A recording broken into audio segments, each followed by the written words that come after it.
Social मीडियावरचा एक साधा photo आपलं खाजगी आयुष्य सार्वजनिक चर्चेचा विषय कसा बनवू शकतो? आज आपण उंबरठा आणि ती या पुस्तकातल्या एका अशाच महत्वाच्या प्रकरणावर बोलणार आहोत. आपण समजून घेऊया की खाजगी आयुष्य, सार्वजनिक मत आणि हे डिजिटल जग यांच्यात नेमका संघर्ष कसा होतो. हाच प्रश्न या कथेच्या अगदी केंद्रस्थानी आहे नाही का? स्वरा, एक आजच्या काळातली स्त्री, तिला स्वतःचं वैयक्तिक स्वातंत्र्य आणि दुसरीकडे पारंपरिक अपेक्षा यांच्यामध्ये स्वतःला अडकलेलं पाहते. तिचा अनुभव म्हणजे आजच्या डिजिटल युगातल्या संघर्षाचं एक उत्तम उदाहरण आहे. तर स्वरा एक यशस्वी सॉफ्टवेअर इंजिनियर आहे. तिच्यासाठी सोशल मीडिया म्हणजे फक्त टाइमपास नाही, तर तिच्या ओळखीचा एक महत्त्वाचा भाग आहे. एक असं व्यासपीठ जिथे ती तिचा प्रोफेशनल आणि पर्सनल आयुष्य इतरांसोबत शेअर करते. तिच्यासाठी ही एक अशी स्पेस होती जिथे ती तिच्या मित्रमैत्रिणींशी, सहकाऱ्यांशी कनेक्टेड राहायची. स्वतःच्या कामाचा, कर्तृत्वाचा आनंद साजरा करायची आणि घराच्या 4 भिंतींच्या पलीकडे जाऊन स्वतःची एक वेगळी ओळख निर्माण करत होती. आणि इथेच या कथेचा खरा संघर्ष सुरू होतो.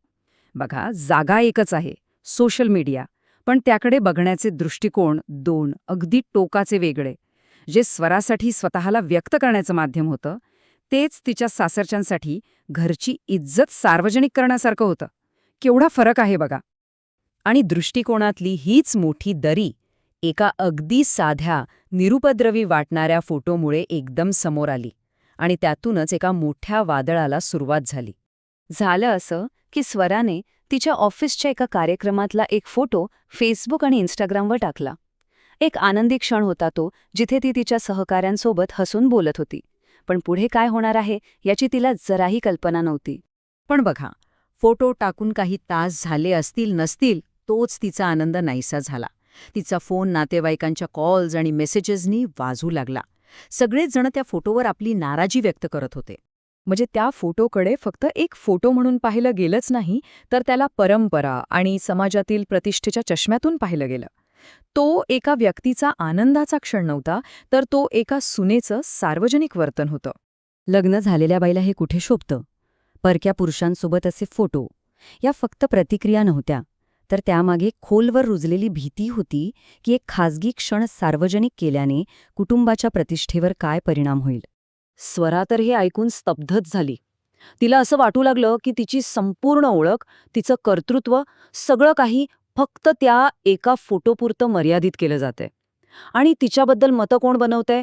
तर असे लोक ज्यांना तिच्या जगाबद्दल, तिच्या कामाबद्दल काहीही माहिती नाहीये.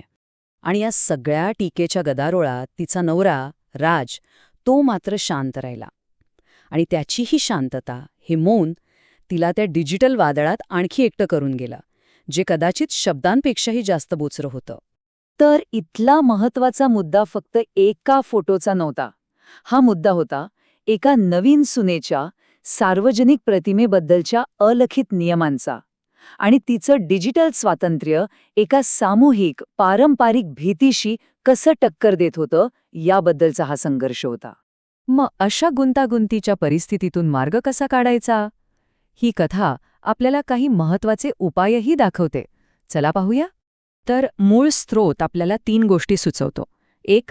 आपल्या डिजिटल जागेवर आपलं नियंत्रण मिळवा. 2. वाद घालण्याऐवजी शांतपणे संवाद साधा. आणि 3. आणि सगळ्यात महत्त्वाचं, इतरांच्या प्रतिक्रियांवर अवलंबून नसलेला एक मजबूत आत्मसन्मान जपा. पण या सगळ्यात कदाचित सर्वात महत्त्वाचं मार्गदर्शन स्वराला तिच्या आईकडून, ललिता यांच्या एका पत्रातून मिळालं. हे एक असं पत्र आहे जे सहानुभूतीने आणि समजूतदारपणाने 2 पिढ्यांमधलं अंतर भरून काढतं. आता बघा, हे पत्र या संघर्षाला एक हल्ला म्हणून नाही, तर गोपनीयता आणि सुरक्षितेबद्दलच्या 2 पिढ्यांच्या दृष्टिकोनातील खोल दरी म्हणून मांडतं. म्हणजे जी गोष्ट एका पिढीला स्वातंत्र्य वाटते, तीच दुसऱ्या पिढीला असुरक्षितता का वाटू शकते, हे यात समजावून सांगितलं आहे. तर यातला महत्त्वाचा संदेश हा आहे की पुढचा मार्ग दुतर्फा आहे.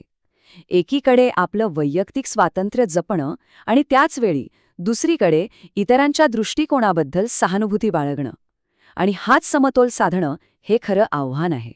आणि शेवटी ही कथा आपल्याला एका खूप खोल प्रश्नासोबत सोडून जाते या जगात जिथे आपण सगळे 24 तास एकमेकांशी जोडलेले आहोत, तिथे आपलं व्यक्तिगत स्वातंत्र्य आणि आपल्या प्रिय व्यक्ती व परंपरांच्या अपेक्षा यांच्यामध्ये संतुलन कसं साधायचं? हा प्रश्न फक्त स्वराचा नाहीये, नाही का? हा एक असा प्रश्न आहे ज्याचा सामना आज आपण सगळेच कुठे ना कुठे करत आहोत.